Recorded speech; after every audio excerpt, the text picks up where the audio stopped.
Hi,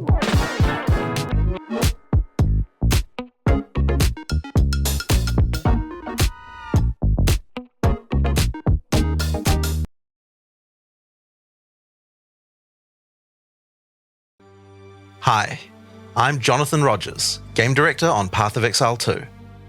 Now, Path of Exile 2 is going into early access in around 2 weeks on December the 6th. But even though it's early access, this isn't just some small taste. The game is huge. In this livestream, we're going to be introducing everything you can expect. So without further ado, let's roll the gameplay trailer. Existence is a thing of beauty, precious, but impermanent. Life and death are mortal enemies, and yet bound to one another. The continuation of life must be protected at all costs. Some have said, my methods are brutal. To this, I say, there can be no salvation without sacrifice.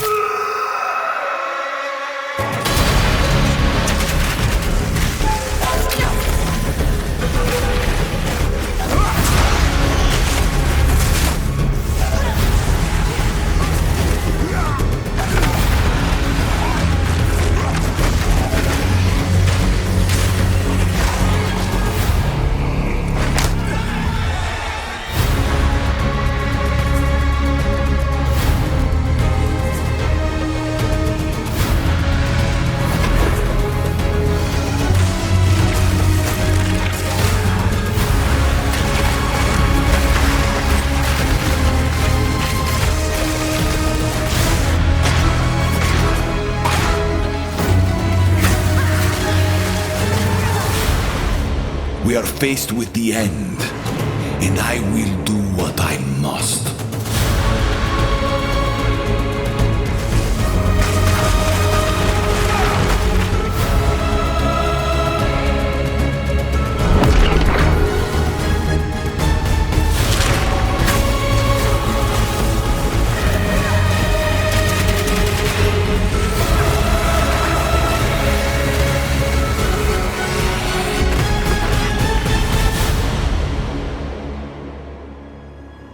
Those who obsess with death, let them soon be acquainted with it.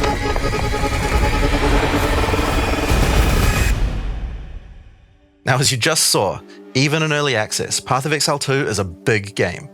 It's actually been 5 years since we announced POE2, and over that time we've revealed a lot, but it's been in bits and pieces. It's pretty hard to keep track of it all, so today we're going to do a full rundown of all the content that will be available at the start of early access. Classes, character progression systems, and for the first time, a full overview of the Endgame. This is going to be a big one, so get comfortable. For 20 years, Rayclast has been free from any sources of corruption, but the Count of Ogham, tempted by promises of power, intends to harness it once more. The dead are rising, monsters are mutating, and madness is spreading. Under the dark influence of corruption, the Count doles out sentences of death to any who would question him.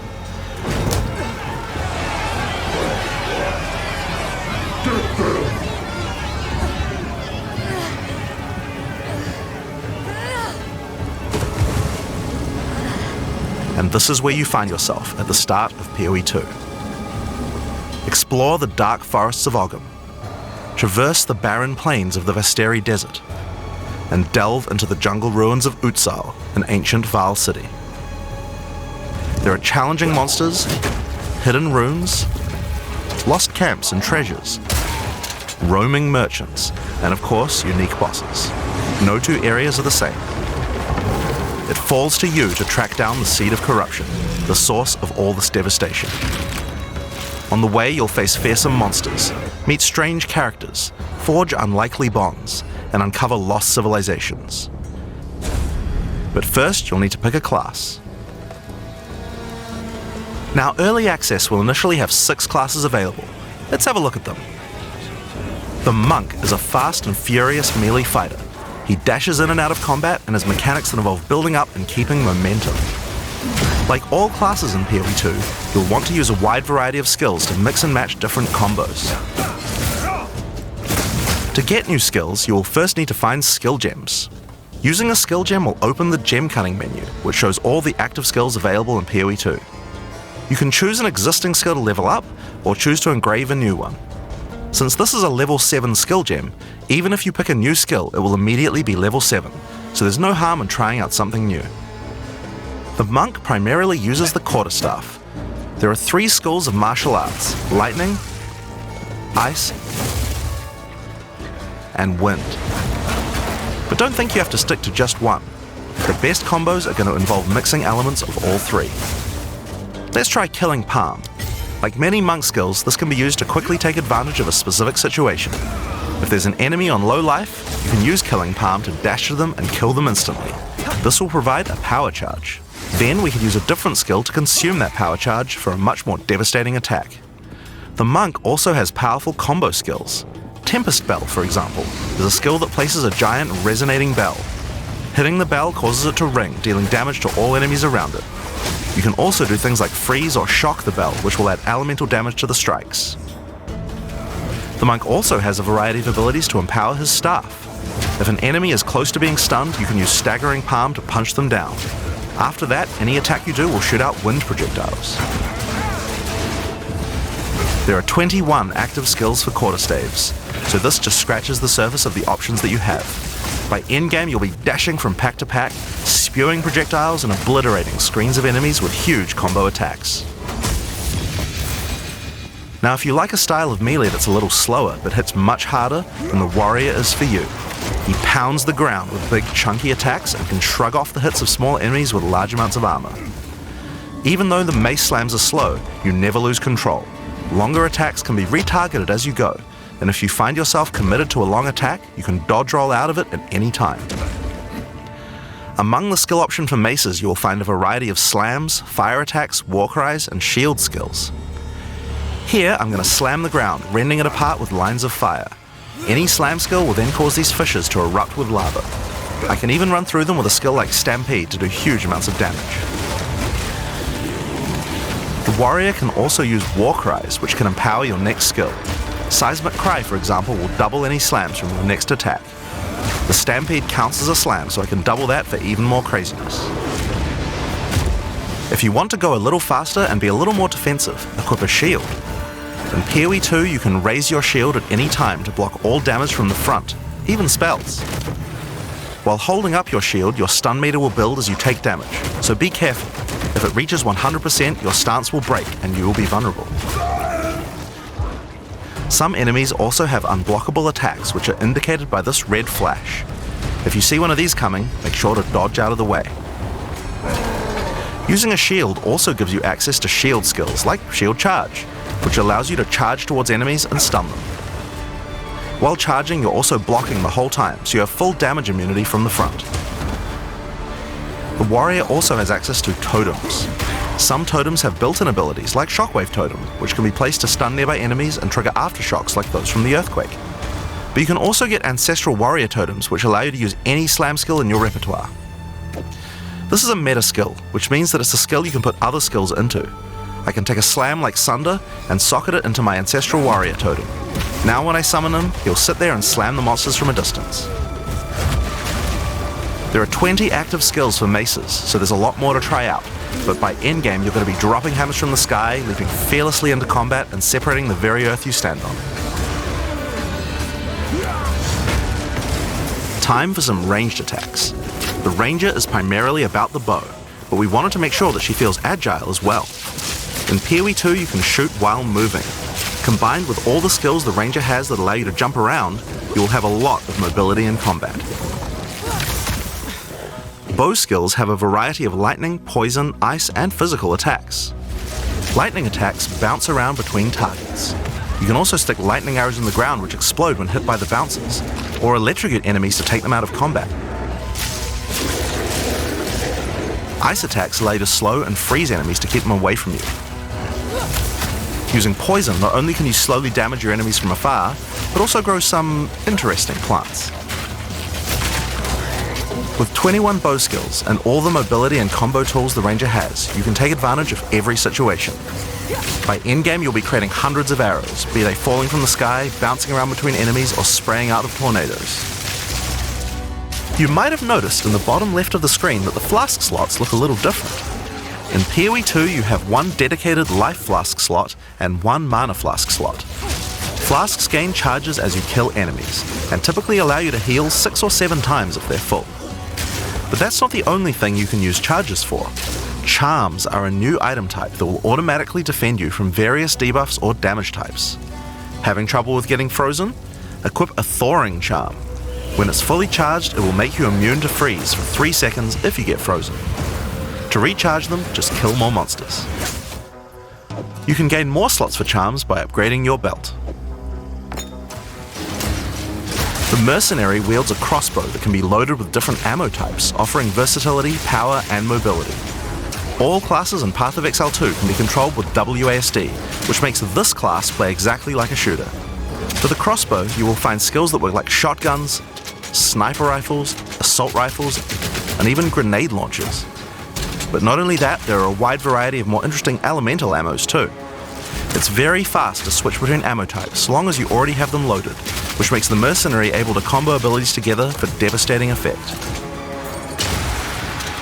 Use Glacial Bolt to create walls of ice to separate enemies, then switch to fragmentation rounds to explode the ice, dealing massive AoE damage. If I come across an armored enemy, I could use armor-piercing rounds to break their armor, and then high-velocity rounds to take them down. Or perhaps I could fire a gas grenade to poison enemies before detonating the cloud with an explosive shot for massive damage. If you want to call in some suppressing fire, you can summon artillery ballistas. These have a minimum range, so you'll want to prepare your position carefully before moving in. There are 22 active skills for crossbows. By endgame, you'll be calling destruction down from the sky as you litter the battlefield with grenades and pepper your enemies with your automatic shotgun. If you're looking to take a backseat and let your minions do the work, then the Witch should be your choice. She can call forth hordes of undead monsters to fight for her, while casting powerful chaos spells that debilitate her enemies. Occult skills are some of the most varied in the game, with skeletons, noxious spells, specialty minions, curses, and sacrificial magic. Before we talk about minions, we'll have to talk about a new resource in Path of Exile 2 called Spirit. This is a Spirit Gem, which allows you to pick from a range of persistent skills. All classes have a variety of these skills which can add some very interesting effects, like Arctic Armor, which does cold damage to enemies that hit you, or Raging Spirits, which summon fiery skulls each time you cast a fire spell. For the Witch though, we'll want to be using our Spirit to create permanent minions. These minions will be revived automatically when they die, so you don't have to worry about resummoning them all the time. Here I'm using the skill screen to allocate which minions I would like in my horde. You can see the spirit cost of each one. Skeletal warriors are cheap but weak, useful for tanking damage and distracting enemies. But I want more heavy hitters in my army, so I'm going to unsummon some warriors and instead add skeletal arsonists.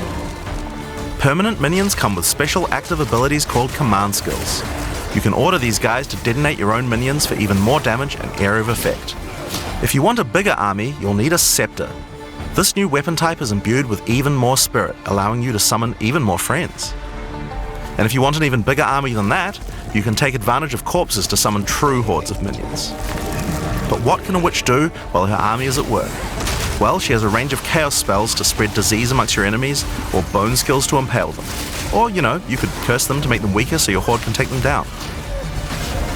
There are 25 active occult skills. By the endgame, you will be the leader of a fearsome army of the dead, consuming everything in its path. The sorceress bends the elements to her will, using them to unleash devastation on her foes. This classic spellcaster weaves a flurry of elemental magic from afar. The elemental skills have everything you might expect and more. Fireballs, icy explosions, lightning storms, you get the idea. Each spell is unique and has many different ways to build and combo with others, even between different elements. For example, Flame Wall conjures a burning line that not only damages enemies, but also empowers all projectiles that pass through it. If you place a wall and fire lightning sparks through it, they'll gain extra fire damage. It's a good idea to take advantage of the ability to automatically swap weapons when you use certain skills. Having a special staff with bonuses to fire skills and another with bonuses to lightning skills can really power up a combo like this. The sorceress can also take advantage of powerful trigger gems. For example, you could grab the Cast and Ignite gem and use it with Firestorm. As you ignite enemies, a counter will go up in the top left corner. When it's full, a Firestorm will automatically be cast at the enemy that was ignited. There are 25 active elemental skills. By endgame, you'll be firing off projectiles left and right as you rain down elemental storms on your foes. Now, those are the characters that will be available at the start of early access, but we will be adding 6 more character classes with just as many skills and options as these. There's a lot more to come. There's one more important thing to mention about skills. Even though we talk about them as belong to each class, in reality there are no restrictions. You can use all these skills on any class so long as you have the attributes. For example, a poison ranger might want to try out using occult curses to increase her poison damage, or a monk might want to trigger elemental ice walls to use with his glacial cascade combo. The possibilities for cross-class combos are practically unlimited. We're looking forward to what kind of things you guys might find. Now, Path of Exile is a game known for build customization, and we haven't even scratched the surface of what is possible yet. So let's talk about support gems. Path of Exile 2 has a system of support gems that can be combined with your active skills to dramatically change the way they work. If you find a support gem, then right-clicking it will open up this screen. Here you will find a variety of recommended support gems for each of your skills that you can pick between. For example, this is a multiple projectiles support gem and can be used to add multiple projectiles to any skill. Normally when you fire a grenade it'll look like this. But if we add multiple projectiles, then you get 3 of them. Once you have the gem, you can also freely move it between any of the skills in your character. If you want to have a multi-shot sniper rifle instead, then simply move the gem over to your high velocity round skill. Generally speaking, if it sounds like a support gem should work with a skill, then it will work. So it's a good idea to experiment. Note that you can only have one of each support gem on your character, so you'll want to think carefully about which supports can be used best with each skill for maximum damage. Now, if you want to stick to the recommendations, you should have a perfectly good time, but if you want to experiment a bit more, then uncheck that recommended button and you can see the full list of supports that will work with your skill. There are hundreds of support gems to choose from, and even we don't know the results of all the possible ways these can interact. Each skill can have up to 5 supports socketed into it, and if you're clever you can come up with some pretty interesting ideas. Now all of this is just scratching the surface. You can make frost vortexes, break people's armor, make minions explode, make skills repeat, make enemies set each other on fire, cull enemies or pin them to the ground. Supports let you drastically change the behavior of your skills and create your own unique build, or at least follow someone's OP build guide. So, speaking of builds, let's talk about one of the most iconic Path of Exile systems, the passive skill tree. Yes, it's huge. There are over 1,500 nodes on there. Now a lot of people open the tree and can get a little intimidated at first, but try not to be scared. There are lots of options, but at its core, it's pretty simple. Each level you get 1 point to put into the tree. Each class starts at a different location, but they all share the same tree. Around your section of the tree, you'll find relevant bonuses for your character. You should be safe in the knowledge that there aren't many wrong choices here. Almost all the starting nodes will be useful for your character in some way. But if you do happen to make a choice you regret, you'll be able to respec any nodes you've taken by spending a little bit of gold.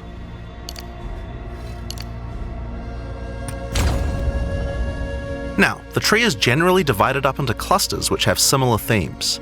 In each cluster you will find small nodes that give simple bonuses like increased damage, but the real power comes from notables.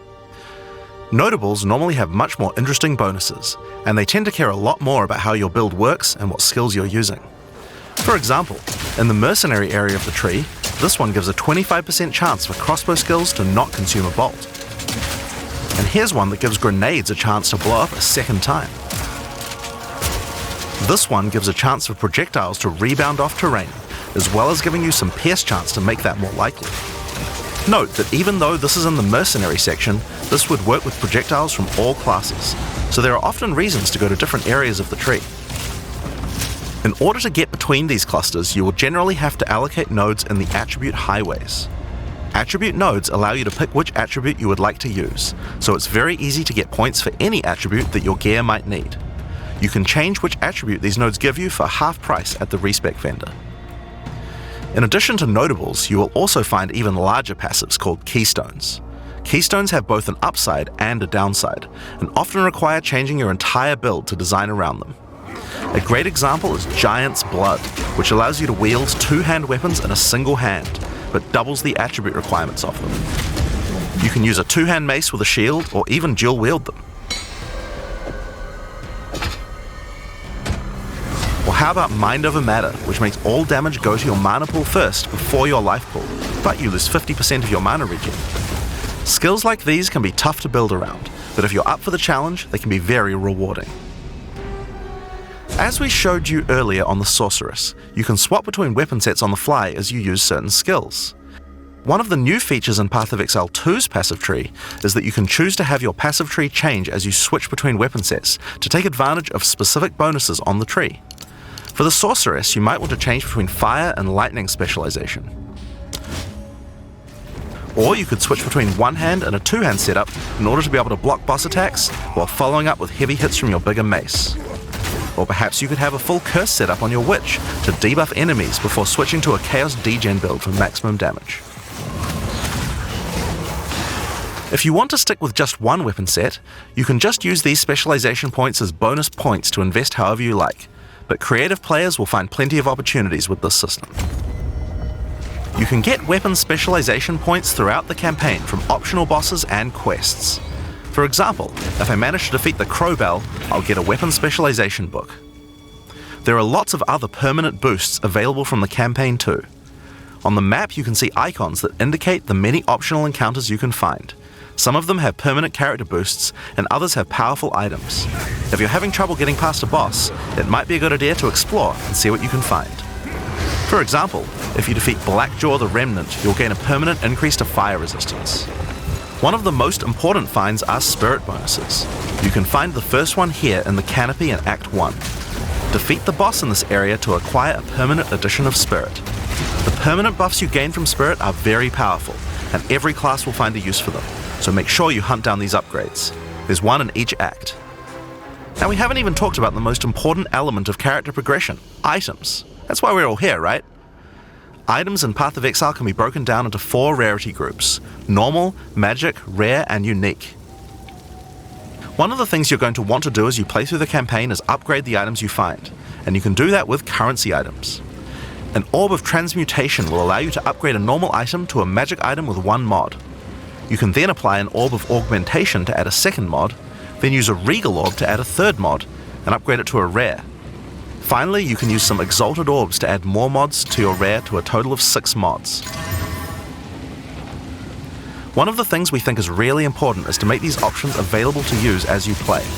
All the items that add mods are much more common than they were in Path of Exile 1, so that you can use them throughout your campaign playthrough. We want you to find things on the ground that can be crafted into upgrades much more frequently. As well as making the drop rates on these items much more common, you can also get them by disenchanting unwanted gear at the magic item vendor. If you disenchant magic items, you can build up to an Orb of Transmutation, and by disenchanting rares, you can build up to Regal Orbs. Another important area of crafting items in POE2 is sockets. Some items you find will have sockets that can have Ezomite runes placed in them that add more mods to the item. If I insert this Glacial rune into my helmet, it will give extra cold resistance. This is a great way to solve problems that you have with your build, like resistances or damage. If you find socketed items that you don't have a use for, you can take them to the salvage bench in town to work towards an Artificer's Orb. This will allow you to add sockets to your existing items. Body armors and two-hand weapons can have up to 2 sockets, while the rest of your armor and one-hand weapons can only have 1 socket. You can also salvage items with quality to create items like armor scraps or whetstones. These will allow you to increase the quality of your items for an up to 20% boost. If you don't want to disenchant or salvage your items, you can always sell them for gold. Gold can be used to buy items from vendors, and we've tried to do a lot to make sure that the items they have for sale are actually useful. Every time you level up, they get more stock, so make sure to check back often. Other vendors offer a gamble. Pay a flat amount of gold and you'll get a random item of a specific type. This could be a great way to improve your gear, if you're lucky. Gold is also used to respec your passive skills. Take advantage of this system to experiment with your tree and rework it as required. The other thing you might want to use gold for is the currency exchange. This allows you to exchange currency items with other players on an open market, in exchange for a small gold fee. Now, all items in Path of Exile are freely tradable. We never bind anything to your character, except gold. Now, most gear in Path of Exile 2 is randomly generated, but there's another type that isn't: uniques. They are especially rare, each with a handcrafted set of unusual mods which can dramatically change a character's build. They're not just better rare items, they can do much stranger things that can fundamentally change your character. Corpse Wade will make any corpses you run through explode into clouds of poison. The Sands of Silk is a body armor that changes your dodge roll into a blink, morphing you into sand as you teleport past your foes. And of course, some uniques are just pure hits of dopamine, like Quill Rain, which just turns your bow attacks into full auto by doubling your attack speed. Each unique is something that you can build your character around. We try to make sure that most unique items have a potential use at endgame, even if you find them early on. And as you can see, every single unique item comes with custom art to match. The last character progression system that you can do during the campaign is Ascension. Starting in Act 2, you will come across Ascension trials, tests that you must complete to unlock your Ascension class. We'll explain these trials soon, but first let's take a look at what Ascending can do for your character. Each class has access to 3 Ascendancy classes, but at the start of Early Access, only 2 per class will be available. Ascendancy classes are unique to each character class, so choose wisely. They can drastically affect how you build your character. As a sorceress, you could become a Storm Weaver, a master of the elements. Tempest Caller causes elemental storms to be summoned each time you do a critical hit with a spell. With Strike Twice, you can stack 2 copies of Shock for more damage, and going deeper into the tree, you can make all your damage types apply Shock. Make a Shock build from any skill. Alternatively, you could become a Chronomancer and command time itself. She literally has the ability to stop time with Time Freeze.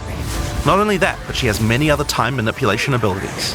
Using Temporal Rift, she can teleport back to a previous location, resetting her life and mana back to what it was. Or with Time Snap, she can reset all her cooldowns and cast all her spells again. On the Warrior, you can choose between the Warbringer or the Titan. The Warbringer channels the might of his ancestors to gain tremendous power. Using Answered Call, you can summon ancestral spirits linked to each of your totems. With Jade Heritage, you can encase your body in a protective layer that absorbs all damage until it breaks. Warcaller's Bellow allows you to explode the corpses of your enemies. And with Great Wolf's Howl, you can ignore the cooldowns of your war cries. Let all that anger out. The Titan class is all about hitting big. With Earthbreaker, every slam is a chance to create an aftershock. With Crushing Impacts, every hit becomes a crushing blow, which will allow you to stun your enemies with ease. With Surprising Strength, you can take advantage of stunned enemies to deal 40% more damage. As a ranger, you might choose to be a Deadeye, an expert markswoman who can take down foes with style. With Endless Munitions, every attack gains an extra projectile. With Gathering Winds, she gains a small increase to movement speed with every attack, but be careful, she loses them when getting hit. With Eagle Eyes, she will never miss, allowing you to stop wasting all those passive points on accuracy. Alternatively, you could become a Pathfinder, the master of flasks and poison.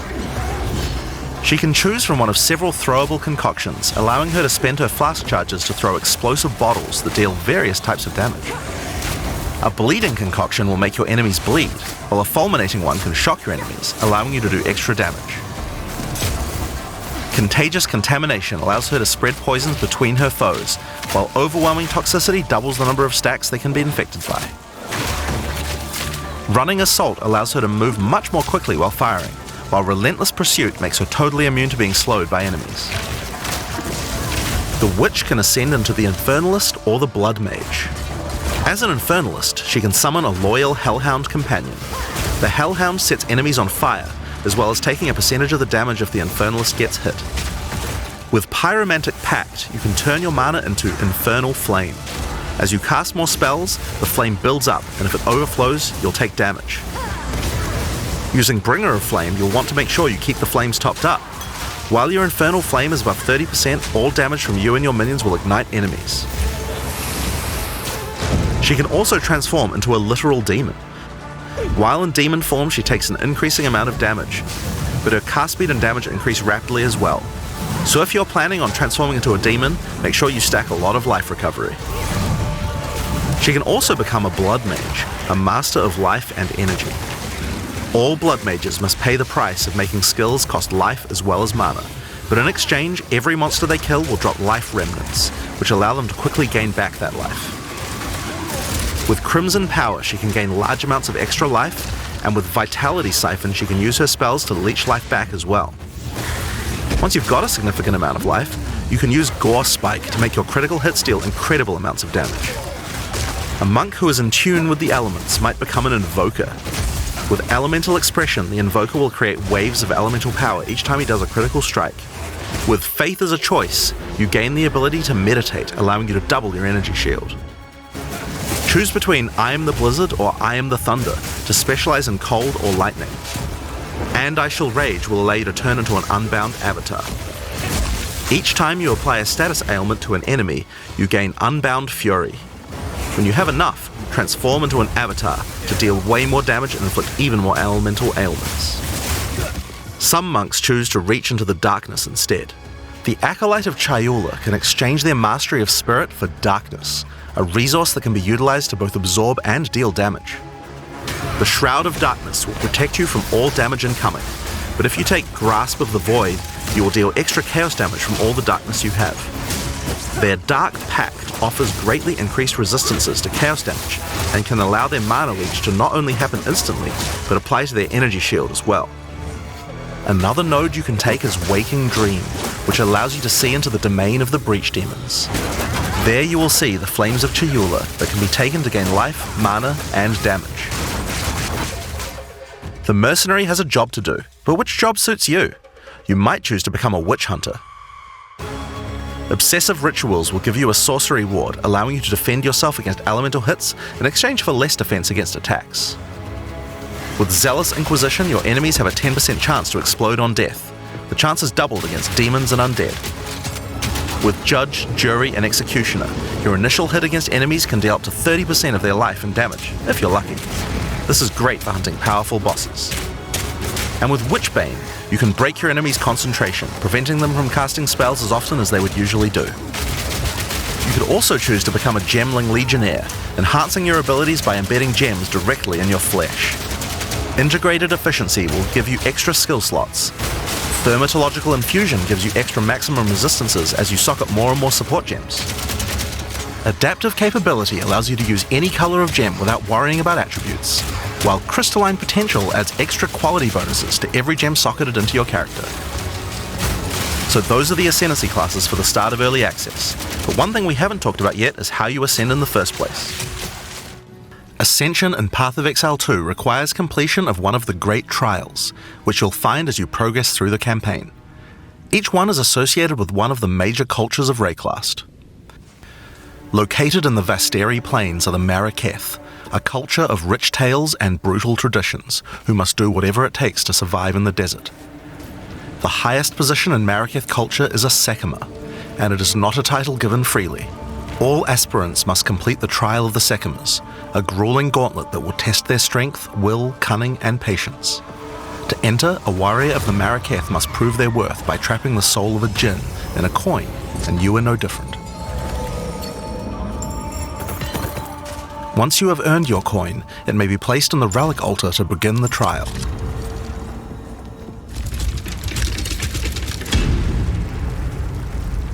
In the Trial of the Sekimas, each room has its own challenges to overcome.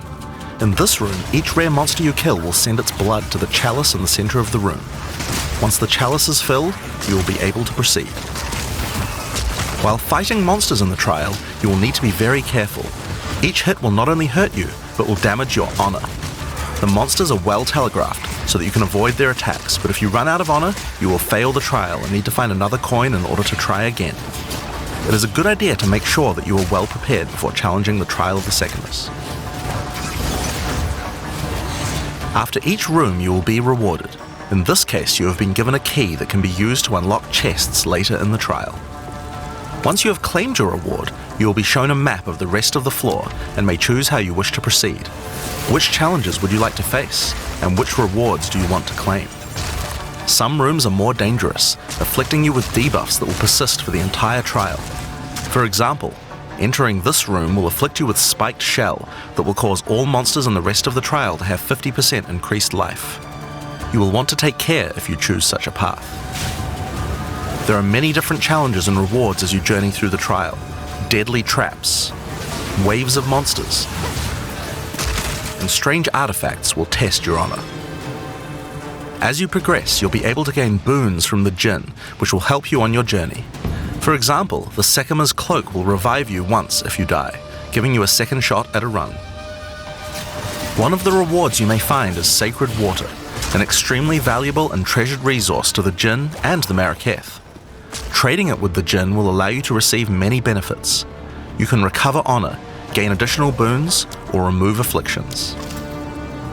At the end of the floor, you'll find a powerful boss which will truly test your limitations. In order to ascend, you will need to defeat him.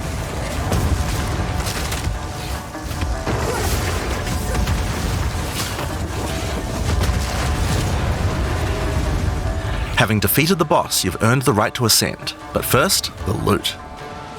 The keys you have found may be used to open the various treasures in the vault at the end of the floor. We only have a single bronze key, so we'll just have to open one of these small chests. If you want to open the better ones, you'll need silver or gold keys. Let's use the Altar of Ascendancy. Your first Ascension will allow you to pick your class and grant you 2 points to use in the tree. Now there are more floors and many more rewards that can be found within the Trial of the Sekamas, but we'll save that for the section on the Endgame. For now, let's talk about the second Ascendancy trial, the Trial of Chaos. In Path of Exile 2, you can choose whichever trial you like to earn your Ascension. Each culture on Rayclast had their own methods to ascend.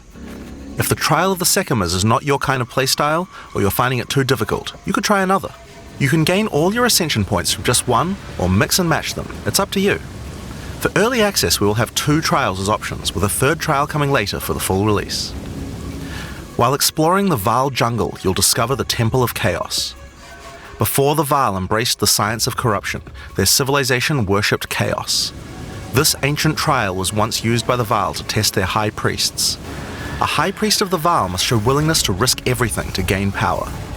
Entry to the trial requires a token from a strange entity known only as the Trial Master. For those in which he sees potential, he shall inscribe an ultimatum. Many have attempted these trials in search of greatness. Most have perished. Will you be able to defy the odds? Before you begin each chamber, the Trial Master will offer you a reward and a choice. Choose one of 3 tribulations to affect you through the rest of the trial. These modifiers might beef up the monsters, curse the player, or add environmental hazards like turrets or trap runes. In this case, we will be picking shocking turrets. As you enter the room, the Trial Master will fill it with hazards to test your commitment. In this case, you must destroy all the monsters that fill the room, while dealing with the lightning projectiles from the shocking turrets.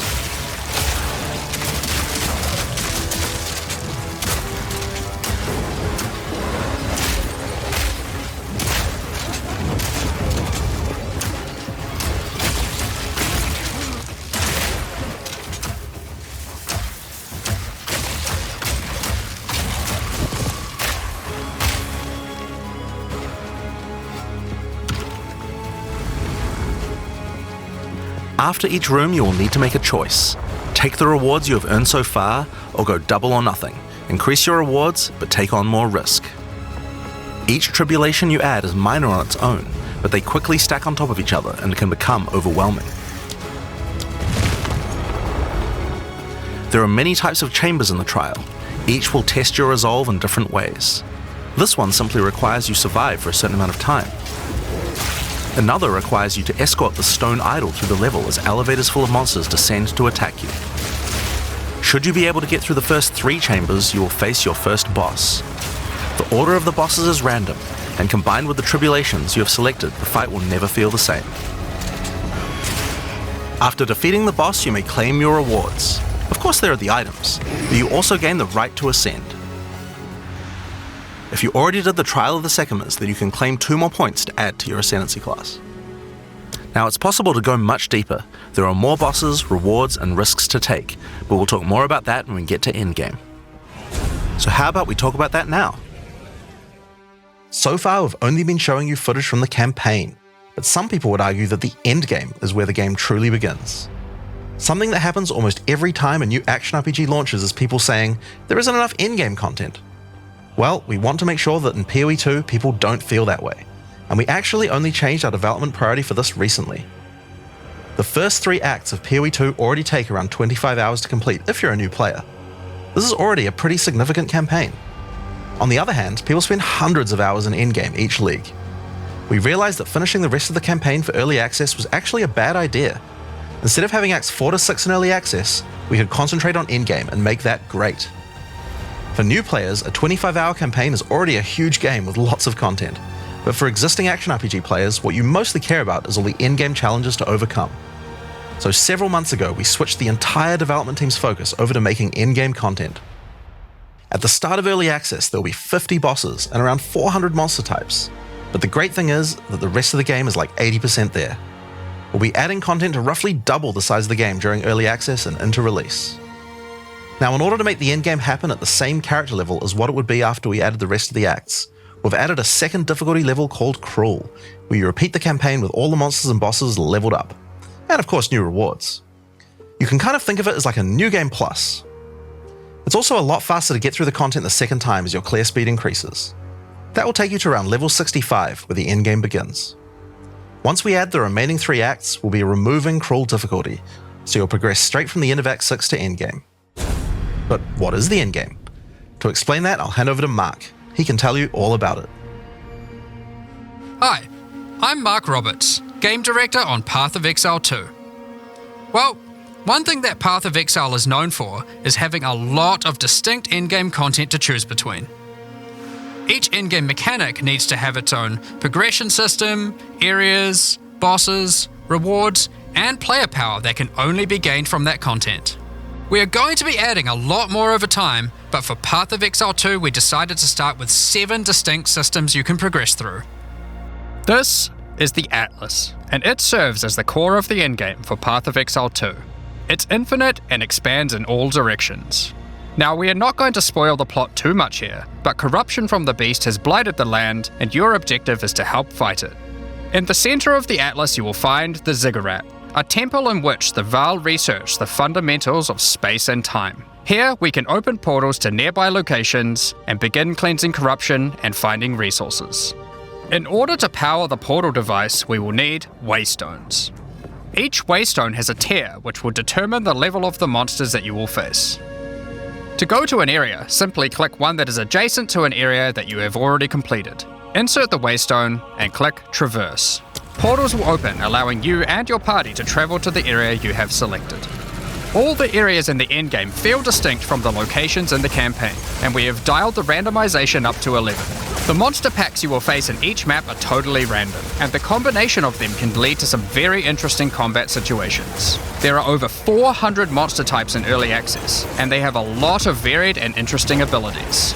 Depending on which combinations you face, you might find some serious challenges. In order to cleanse the corruption from the area, you will need to defeat all the powerful rare and unique enemies in it. Once you have done that, the area will be marked as completed and you will be able to travel past it to progress deeper into the world. If you die, then the map can no longer be run, and you will have to find another way around to get to the areas behind it.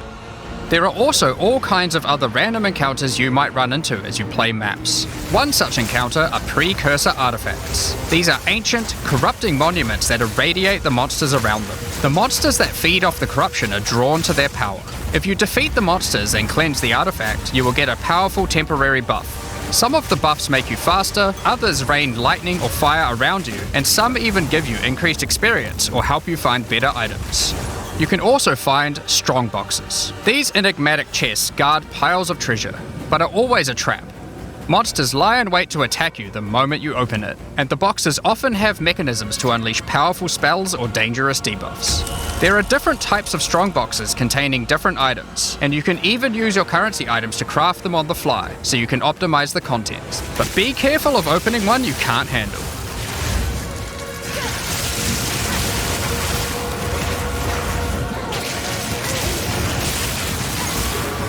Sometimes you'll discover monsters frozen in essences, solidified crystalline corruption. These dangerous monsters can be broken free.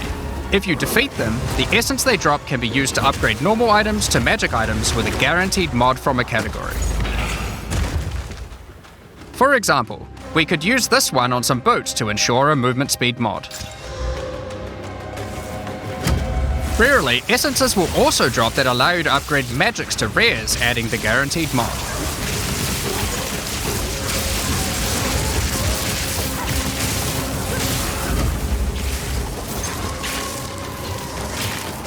This is incredibly powerful since it allows you to get a second deterministic mod in your crafting projects. Combining these with the currencies that are commonly found in Rayclast for modifying items, and we can get a very nice pair of boots indeed. Waystones, like all items, can also be crafted using your currency items. Adding prefix mods will improve the rewards, while suffix mods increase danger. The more dangerous a map is, the more waystones will drop. Adding mods to your waystones is key to progressing to higher tiers and sustaining them, but it will require you to take on larger challenges. There are a variety of factors you'll have to consider when crafting your waystones. Some maps will have higher density, some lower, some have more magic and rare chests, or monsters, some are more linear, and others more open. Make sure you explore and think about what makes certain maps good if you want to maximize your returns. As you cleanse corruption from higher and higher tiers of the Atlas, you will gain points that you can spend in the Atlas tree. This tree allows you to juice the danger and rewards of all areas in the endgame. You could increase the number of monsters, the number of rares, the number of precursor artifacts or strongboxes, even the quantity of item drops. As you explore the endgame world map, you'll notice various different biomes, from snow-capped mountains to dense jungle valleys. Most maps are restricted to certain biomes. As you continue to explore deeper into the Atlas, there are all sorts of things to discover. These cities are constructed by different peoples of Rayclast, and have specific items that can be found there. These strange structures marked on the map don't appear to do anything for now. Perhaps you'll work out how to use them later. You might find unique maps like Untainted Paradise, an undisturbed island full of beasts that give an extreme amount of experience. You may even find a lonely man just enjoying his retirement who will give you a unique item for free. In addition, you can find special areas that would make a good spot to set up camp. Clear these areas of their hostile inhabitants, and you'll be able to claim them as your own hideout. You can decorate your hideout as you see fit and invite various NPCs to join you there to create your own personal base of operations. A great tool for exploration are towers. These mysterious precursor constructs are dotted around the Atlas. Completing the tower will reveal a large area around it, allowing you to scout out your next challenge. There are lots of things to find, so keep looking. Some sections of your Atlas are influenced by corruption. This adds extra modifiers to the maps in the region, increasing difficulty and rewards. Here, slaying monsters in close proximity to each other will cause the vestiges of corruption within them to merge together, forming powerful and grotesque abominations. You may have noticed while looking at the Atlas that some of the areas have these icons above them. The icon indicates that the area contains some kind of special encounter. This icon indicates that the area has a powerful boss. Because only 1 in 4 maps contain a map boss, we are able to make them very powerful and very rewarding. These bosses come from the campaign, but have had their difficulty increased with changes to AI and some of their abilities. It's worth noting that because you can see where the bosses are, you can choose to take them on or avoid them. If you do choose to hunt bosses though, then you will be rewarded with special points for the boss hunting section of the Atlas skill tree. The points here will allow you to specialize in boss killing, giving you much greater rewards for defeating them. For each different type of content in the endgame, we are adding specialized trees in order to make it so you don't feel the need to respec your points when you change between different types of content. We will be showing you 7 of these by the end of this presentation, so there is still a lot more to come. Bosses are not the only icon you will see on the Atlas. Let's take a look at one of the endgame systems, Breach. If you played POE1, you might be familiar with Breach. For POE2, we have created sequels to several POE1 leagues. While the mechanic is familiar, the monsters, bosses, rewards, and progression are all new. A breach is a tear in the fabric of reality. Opening it will allow you to see the demons and otherworldly monstrosities that lie in wait on this other plane of existence. By engaging with a breach, you'll create a bridge between their world and Rayclast. In order to keep the breach open, you will need to kill the demons that pour forth. The faster you can kill the monsters, the more monsters you will fight, and the more loot you will find. You can also find clasped hands that will open and drop more items if you run over them. These can be a good boost to the rewards of the breach, so keep an eye out. One of the rewards that you may find while fighting monsters from Breach are tablets. Tablets are special items that can be used with precursor towers to add more encounters to the Atlas. Breaches will drop Breach tablets. Clicking on a completed tower will allow you to consume the tablet to add more breaches to areas within range of the tower. This makes all the content in the Atlas self-sustaining. Want to do more breaches? Find the tablets, add them to your towers, get more breaches, getting more tablets. Soon your Atlas will be covered in otherworldly domains. In addition, like all items in PoE, you can craft them. Use your currency to add mods to your tablets, allowing you to upgrade all the breaches in range. Tablets can have up to 2 mods. These mods do things like adding extra rare monsters, extra clasped hands, or even monster density of breaches, allowing you to keep them open longer. Often you will find multiple towers near to each other with overlapping areas of effect. This can allow you to rarely juice the mechanic by stacking the mods from multiple tablets. In your fight to hold the breach demons at bay, you may want to use the powers of their world against them. Each endgame mechanic always has player power that can only be gained from that mechanic, and Breach is no different. In Breach you will find catalysts, items that can increase the quality of rings and amulets by improving specific mods. You can also find Breach Rings, a special base type that can have its quality improved by catalysts up to 50%. In this case, you could create a ring with around 170 life. Breach Rings can become some of the strongest rings in the game, giving you some good motivation to face the demon hordes. In addition, each endgame mechanic needs to have a pinnacle endgame encounter. While killing Breach monsters, you may find Breach Splinters. Collect enough of these and you'll be able to create a Breach Stone. Using a Vaal technology called the Realm Gate, you can use your Breach Stone to access their domain and bring the fight to them. In this twisted domain, you will find nothing but a single massive breach. Triggering it will reveal hordes of Breach inhabitants.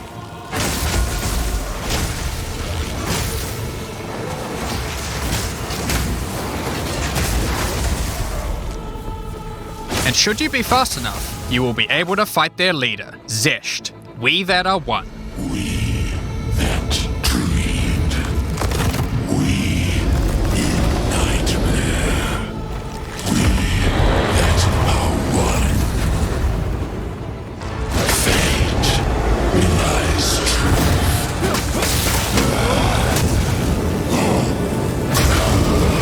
So they sun.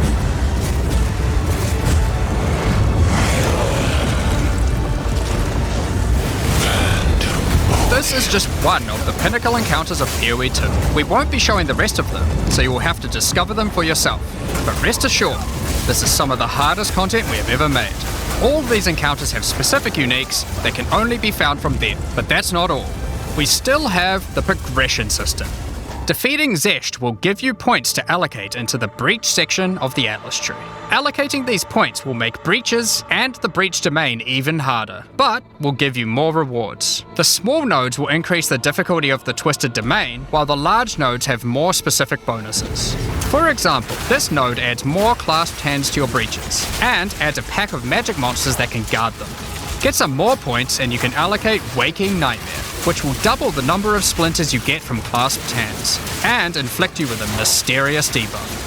In order to earn more points, you will need to defeat Zesht at a higher difficulty, and some rewards from Zesht can only be found by increasing the difficulty of the Twisted Domain above certain thresholds.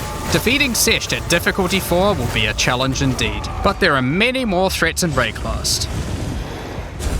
Ritual altars are sacrificial sites built by the mysterious King in the Mists. If you encounter this symbol on the Atlas, then you know that the area contains ritual altars. Ritual altars demand tribute. Every monster you slaughter in the circle will feed the altar.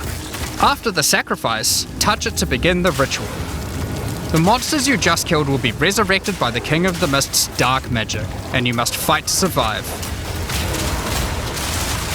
The tribute you have offered to the altar can be spent to buy powerful items, but they can be expensive. To gain more tribute, you will want to find more altars. Each successive ritual you do within an area will spawn the monsters revived by the previous ones, in addition to the ones you sacrifice next to it. By the end of an area, you'll be fighting a truly imposing number of foes, but will have a significant amount of tribute to spend. One of the rewards you can buy with tribute are omens.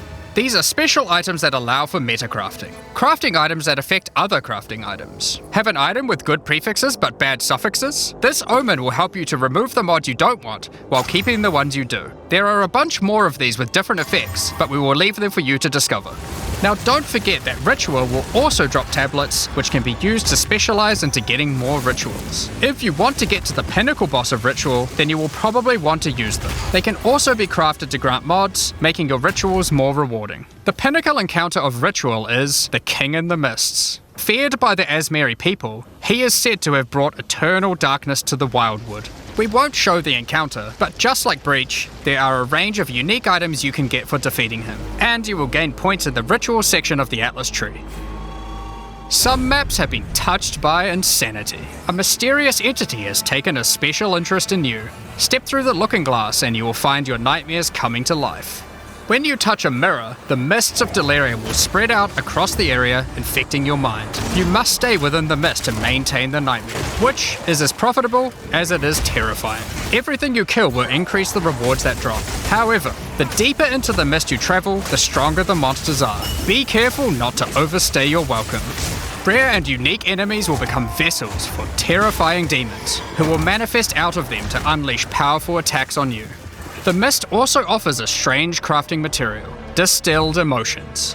By combining these emotions, you are able to instill your amulet with a notable from the passive skill tree.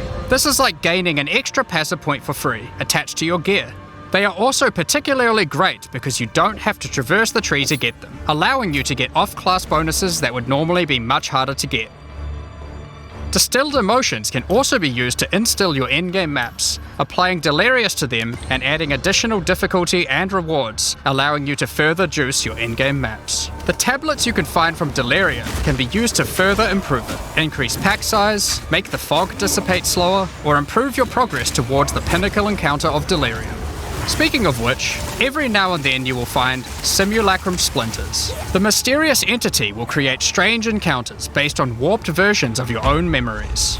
Monsters and simulacrums come in waves that get progressively more difficult. You will receive loot at the end of each wave, and you will have to make the decision to leave now or continue on, facing up against even tougher foes from the mist. The bosses you will face as you get deeper into a simulacrum are truly terrifying. If you can complete a simulacrum, you will gain points for the Delirium section of the Atlas skill tree. Next up, we have Expedition. Occasionally, while clearing corruption, you will encounter these Kalguran settlers. The Kalgurans have discovered ancient burial sites with lost Verisium artifacts, and they want you to help dig them up with explosives. The Kalgurans have marked the locations where the relics can be found. Place explosives as best you can to dig up as many as possible. There is just one problem. Corruption has brought the corpses of their ancestors to life, so you might have to do a little cleanup before you can reclaim the artifacts.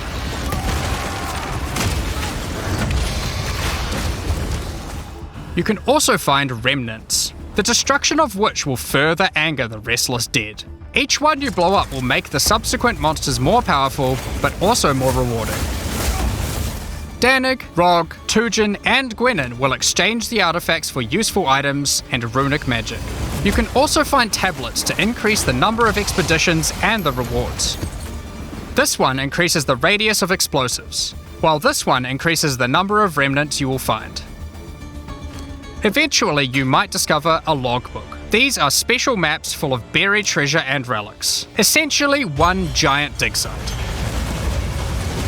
Here you can create an extremely long chain of explosives and go through a very high number of remnants. But be careful, many remnants have mods that can really brick your build, so you will probably want to avoid these ones. If you add too many remnants, you could easily make the encounter harder than you can handle. There are all sorts of interesting things buried under the ground in logbooks. You might find dripping caves and hidden pirate caches, but the most powerful encounter is Olroth, the ancient undead commander of the Knights of the Sun. Defeating him will grant you unique rewards, as well as points to spend in the expedition section of the Atlas tree. So those are the in-game systems on the Atlas, but we are not done yet. The trials we talked about earlier have much more content when you get to Endgame 2. Just like the other endgame systems, they also have progression mechanics, unique rewards, and player power that can only be gained from them. As you get higher level coins for the Trial of the Sycamores, you will unlock more floors to explore. Each floor has its own challenging rooms, and a floor boss that you will need to kill.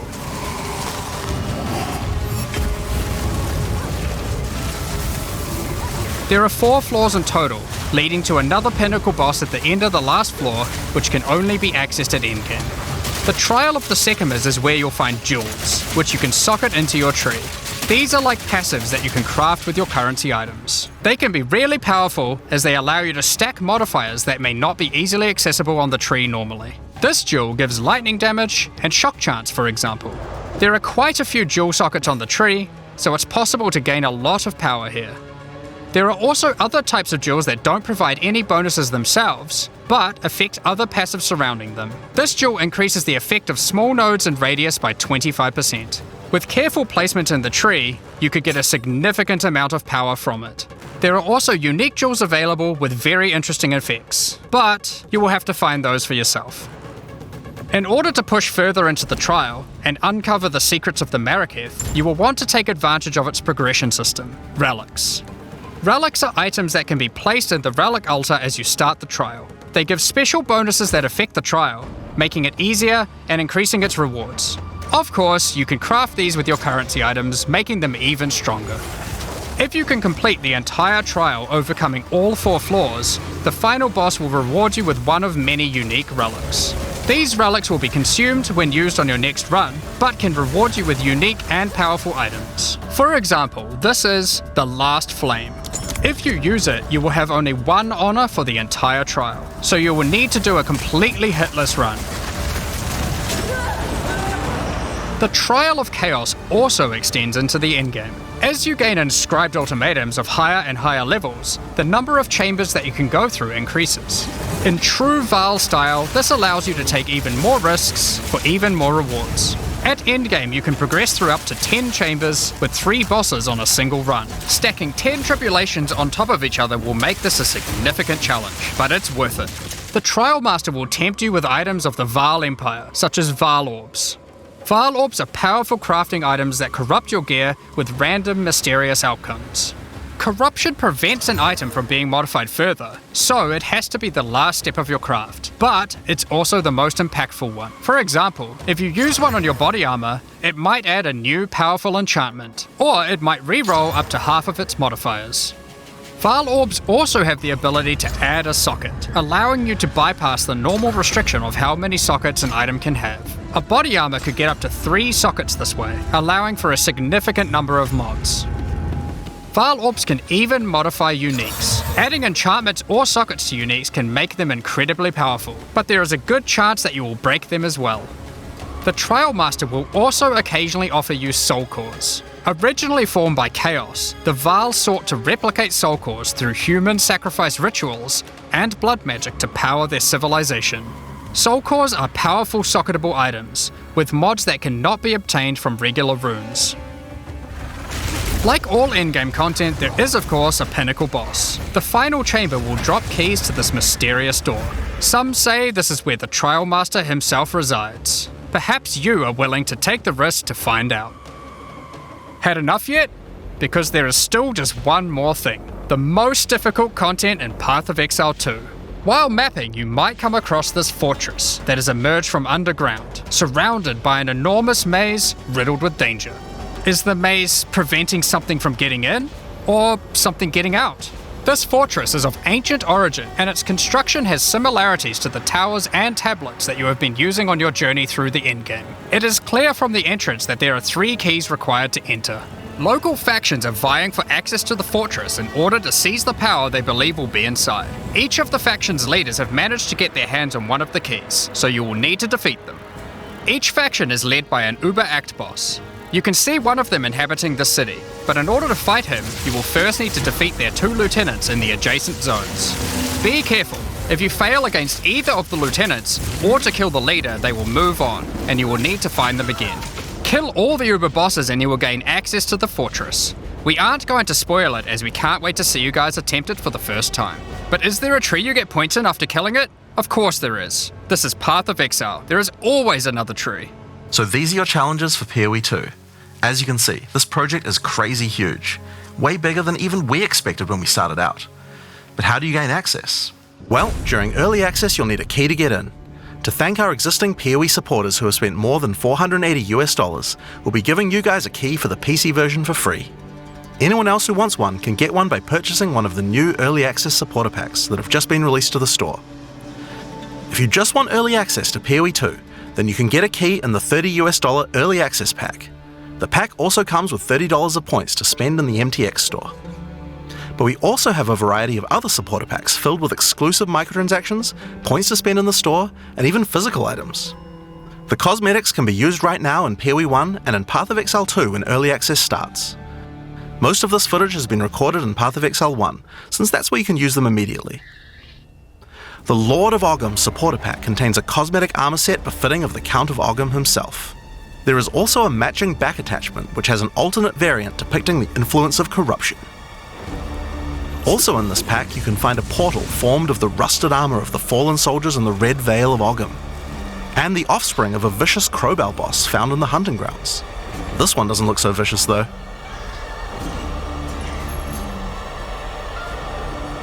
On top of that, you'll receive the Iron Count's Zweihander to apply to your one-handed or two-handed swords. For those who are wanting to decorate your hideouts with fond memories and tales of Path of Exile's history, you will also get a series of hideout statues. This pack contains the statue of Hillock. For Path of Exile 1's closed beta, each pack contained a true New Zealand icon, the Kiwi. Following this tradition, all packs in this series will also contain a new themed Kiwi pet. The pet will loyally follow you into battle, but run away at the first sign of trouble. Become the ruler of the desert with the King of the Farad'n supporter pack. Show your mastery of traversing the sands of the Vasteri Plains. The body armor will allow you to glide along the ground with ancient sand magic. Now each armor set comes with body armor, boots, gloves and helmet, but the boots are covered in sand. If you'd prefer to show them off, you can turn the gliding off if you want. The accompanying back attachment equips you with two powerful pillars that can control and manipulate lightning. They will periodically release their energy in a powerful blast while in town, and hover in a circle around you, arcing lightning between them, forming a barrier of energy. Replace the appearance of any bow with the Farad'n's Glory skin, or replace the appearance of a spear with the Tyranny's End spear skin. This spear skin can be applied to staves and war staves in Path of Exile 1. If you want to truly show your worth as a King of the Farad'n, then you definitely need your trusty, moving, entire city fortress known as the Dreadnought to travel across the Vasteri Plains. In Path of Exile you can decorate your hideout however you like, and it's no exception here. It comes with a variety of thematic elements to use, or use decorations from elsewhere in the game. Additionally, you will get the Deshret's Blessing level up effect, the King of the Farad'n Kiwi pet, and last but not least, a statue depicting the Vaal Oversoul from Path of Exile 1. For those who don't know how supporter packs work, each pack comes with all of the cosmetics from the previous tier, so you'll get all the items from the Lord of Ogham supporter pack as well. The Thaumaturge of the Vaal supporter pack features an armor set and back attachment themed around the Vaal and their pursuit of science and progress. You can find the Soul Core weapon effect in this pack, which causes thaumaturgic energy harnessed from sacrifice to spill from your weapon. This pack also contains Doryani's Idol.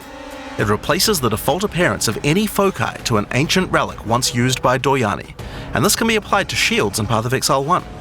That's not the only Vaal weapon you'll find. It also contains the Wand of the Thaumaturge skin, and the Royal Sacrifice Dagger skin. You wouldn't think to put sacrificial gems on a Kiwi, but the Vaal did. Thaumaturge of the Vaal supporters will receive the Thaumaturge of the Vaal Kiwi pet, and the Statue of Dominus.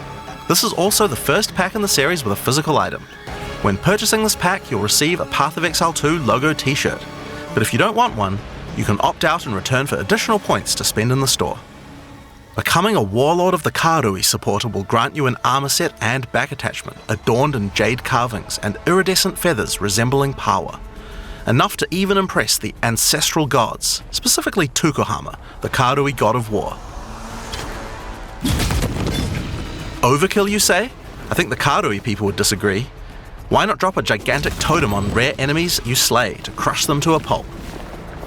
Replace your crafting bench in your hideout with the Ancestral Canoe crafting bench, where Ancestral Chief Mata will summon a giant canoe manned by Karui warriors to aid in your crafting desires.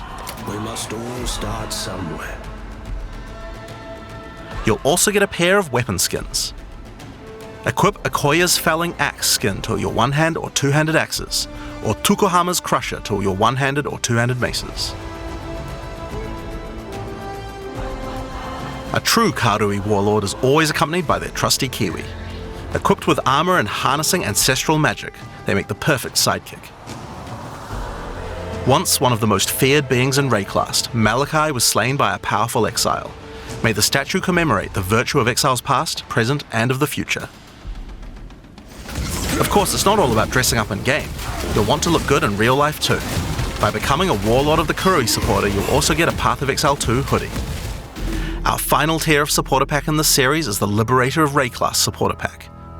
The Liberator of Rayclast armor set and back attachment come made with the finest materials in Rayclast, and shattered glass mosaics suspended in divine power. Set up your base of operations in the Beacon of Salvation hideout. Why restrict yourself to just one island when you can liberate more? The Beacon of Salvation hideout comes equipped with your own collection of small islands and personal operators of boats that you can use to row between them. Just walk to the piers, click a boat to enter and navigate as you choose. Decorate each island as you see fit to best represent your well-earned hideout. Everyone in your hideout can use their own boat. Why not have some races? You can also get the Window to Twilight portal effect, a beautiful mosaic piece of art that shatters and reveals a gateway to your desired destination as you approach it. As you walk away, the glass magically reforms back to its original form. Rule in style with the Throne of the Ruler map device.